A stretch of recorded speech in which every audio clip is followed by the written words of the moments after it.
and thank you for joining us on this episode of the Rio Grande Valley Business Journal's podcast. I'm Naxiely Lopez, the host and managing editor of the Business Journal. Today, we're talking with Matt Wilson. He is one of our contributors.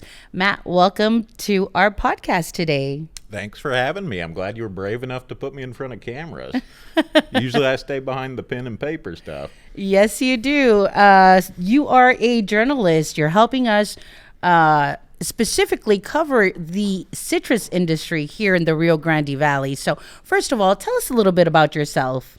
Man, I'm from Edinburgh originally. I grew up here, went to Texas A&M, moved up north, worked at a couple local papers up there, and then 5 or 6 years ago came back down here, worked at the Monitor where I met you, learned a lot from you over there. But man, pretty much been doing that kind of stuff, done a lot of reporting down here, education, local government, but excited to kind of delve into the business front. Wonderful. And you know, this isn't the first time that we have been put together in a public speaking situation. We have. I actually kind of learned how to do this from you, and it went all right. Yeah, we did a forum a few years ago, and good at working on the fly. Yes, we really did call audibles with that one. So it was a good podcast. It was a good forum, actually. And so now we're doing a podcast. And, well, what we're here for is to talk about the citrus industry. What's going on there, Matt? So it's a really hard time for the citrus industry. So let me tell you a story. If, you worked in Mission for a while, and when you were working in Mission, I was covering the city of Mission. So I live in North McAllen, and I would drive down to City Hall a lot. And there was a faster road if I went down Ware, but if I went down Sherry, which I would do and go a little bit out of my way, I could hit Palmhurst. If I drove through Palmhurst, I would drive by the Sherry Estate, which is really kind of the genesis of the Valley citrus industry. And it's this beautiful old mansion and this beautiful bell tower. And I would go out of my way to go through there because for just a couple seconds, you would drive through and there'd be 300 acres of citrus all around you, like an oasis in the middle of town. And as far as you could see, it would be citrus trees and these beautiful old buildings, and then bordered by palm trees. And just for a couple minutes, those old like postcards and stuff from the valley where it's fields and orchards and it looks like Eden, it would feel like you were there. So it was cool. It was really pretty. Anyway, a month or two ago, I was driving through there and noticed some bulldozers. Regrettably, all those trees have been ripped out. They're not planning on replanting them. And that's a really hard thing for the industry because, it's just 300 acres. But symbolically, that was an important orchard. And that's really what's happening to a lot of other orchards locally because of stresses in the industry. For those that, can't picture what 300 acres of orange or citrus trees, that's about 300 football fields. It's as far as you can see.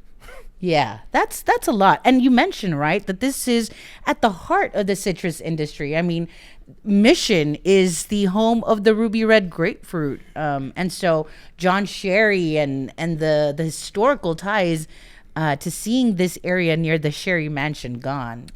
And it was really interesting because talking to growers and farmers for this story, it would come up in conversation. And I had farmers can be a tough crowd.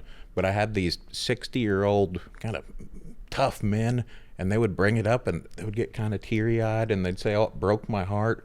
One guy said he hasn't been brave enough to drive through there because they always just figured there was always going to be trees there, and there's probably not going to be anymore because of changes in the industry. Mm-hmm. And so what are those changes? So there's a lot. If you ask anybody, the first one's going to be water. There's a lot of wrangling with Mexico over water obligations. There's other water problems. And, there's been some progress there, but not kind of the silver bullet solution that farmers need. Hopeful there'll be some progress, and ultimately that's the limiting factor. However, because of water and then just other stuff, there's a ton of other challenges going on. For example, I mentioned I was talking to these farmers. 65 is probably the average age. Lots of these guys are retirement age. Bunch of them have succession plans, but not everybody does. Edinburgh we're sitting in Edinburgh. It's one of the fastest growing cities in America. I think like 10th fastest in the state, which is a great thing for Edinburgh.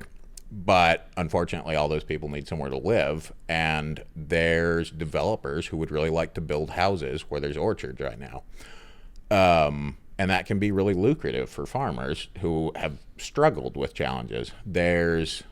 As urbanization spreads, there's theft, there's pests. Something a farmer told me was that, growers are pretty good about keeping their trees in good shape as far as fruit flies and stuff like that. But when they get in ornamental trees in residences next to them, people planting one lemon tree or something, they don't look for those pests, and it can kind of be a contagion. So there's that, there's weather, there's labor shortages. So it's a ton of stressors that are affecting this industry and really making it hard. Lots of guys want to stay in it, but with the water and everything else going on, it's hard to do that. Mm-hmm. And you mentioned weather. We spoke about this yesterday. How many weather events have there been in the past few years that have affected the citrus industry? So I was talking with Dale Murden, he's kind of the de facto spokesperson for the industry, Texas Citrus Mutual. Anyway, I went through that with him, and he had a list, and there were 16 things on that list. There were hails, there was in 2021, of course, a big freeze. There were other freezes, other frosts, a hurricane, various tropical storms. So a ton of stuff that's damaged the industry and been challenging, and especially given the water situation, when those weather events damage trees and farmers need to regrow, they can't go plant new trees without the water situation being fixed. And so do we have a sense of how smaller or how much smaller the industry has gotten here in the Valley? You can. So according to Texas Citrus Mutual, their production last year was about half of their 20-year average. So definitely reduced.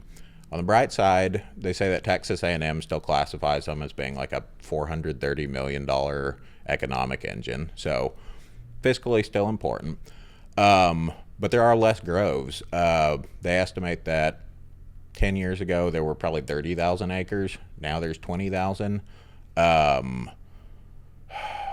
Maybe 20 years ago there was maybe a couple thousand growers. Now there's more than 400, but a lot less people involved in the industry. And on the bright side, even though there's less acreage, advances in technology and the way they plant can help them save water, and they can produce more on those acres. But on the whole, you're seeing the industry contract and move, and I think diminish in many aspects. And so going back to those 300 acres near Sherry Mansion, do we know what's going to happen with that?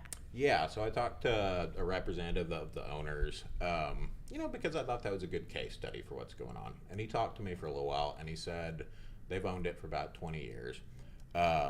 He said they really invested in it, tried to make it a profitable thing, and it was until recently. But he said ultimately that the citrus greening disease, water shortages, various challenges like that, they had to make the decision to pull out the trees. He says they're going to leave it in hay, no plans to develop right away. And maybe if things improve, they'll plant again. But it's hard to see it going that direction right now. Mm-hmm. So no immediate plans to develop that area? No. They're holding on to hope. So far, and that's what a lot of guys, something that Murden told me too, because I asked him a lot of hard questions. I think I aggravated him a little bit with all my hard questions, which it's understandable because there's all these hard things about the industry, but something that came back to me was we're still here. And I think that's kind of the attitude of a lot of guys, because this is an organized industry. They've got Congress people they talk to. They really can advocate for themselves. And it's also a really old industry. Lots of the guys who are growers, they're second or third generation farmers. It's kind of just in their bones. So there's a lot of grit. All right. Anything else that you've learned that you think might be interesting for our audience? Yeah. I was going to mention, I brought up consolidation a little bit. And I was going to mention a misconception I had going into this. I kind of had the impression that, okay, the Valley citrus industry is a bunch of old-fashioned farmers, and they have, a couple 100-acre orchards or something like that. That's really not the case. There are those, but for the most part, according to Murden, 2 or 3 growers make up maybe 70 or 80% of the industry. One of those, Wonderful, out of California, he said is probably half of the industry. So it's really, it's commercialized. It's not old-fashioned farming for the most part. And I talked to some of the smaller growers who are probably that 20 or 30% who, aren't corporate giants. And they told me about kind of ways they're surviving and thriving, really. And one of them brought up they're organic, so they have a niche. Another one brought up he has good relationships with buyers and can sell wholesale himself, so that makes him more profitable. Mm-hmm. So my impression of the industry is the guys who are going to stick with it are going to be the guys who innovate and, kind of make themselves exceptional. Mm. And we were talking yesterday about one of those farmers that actually has his own farmers market, sells it independently. Yeah, and it's like another revenue stream, and doing that can make you, more competitive. And something about that farmer, he does, he makes most of his money on oranges. Has a good reputation for him, clearly knows a ton about the fruit. So finding that niche for him, I think, is part of the reason he's confident in the industry. He's more lucky than some of his neighbors because he has better access to water, but he's planting new trees. I mean, right in the middle of town. So there's hopeful signs, but there are a lot of challenges. Mm-hmm. And so do you know what's being grown? Are we growing grapefruit? Are we growing oranges? Is it a mix? It's a mix. It's a mix. And you had a funny story yesterday about how farmers tell the difference between an orange tree and a grapefruit tree. I was talking, the farmer we mentioned, Brandon Thompson, I was riding around looking at some of his orchards, and I said, man, I've got to ask a really dumb question. What's the difference between an orange tree and a grapefruit tree? And, he told me some of the differences, but can be kind of challenging to say. But then he said, some guys allegedly will go pull off a leaf and crush it up and smell it, and they can smell the difference. So naturally, I tried to do that. Smelled no difference. But that's what they say. Right. Well, maybe if we spend enough time out there, we'll figure it out. I guess I need to eat more oranges or something. All right, Matt. Anything else you want to tell our audience? No, I mean, it's a challenging time. I would say it's probably dire time for the industry, but what I found talking to people was a lot of hope and a lot of people really working to make it keep working. So I hope it goes that way because I think it is really important to the region economically and culturally. Absolutely. Well, thank you so much for going out there doing all this work for us. And so, folks, make sure to read his story, follow the coverage, subscribe, and don't miss our next week's podcast. As always, if you have any tips or story ideas, please send them to info@rgvbusinessjournal.com.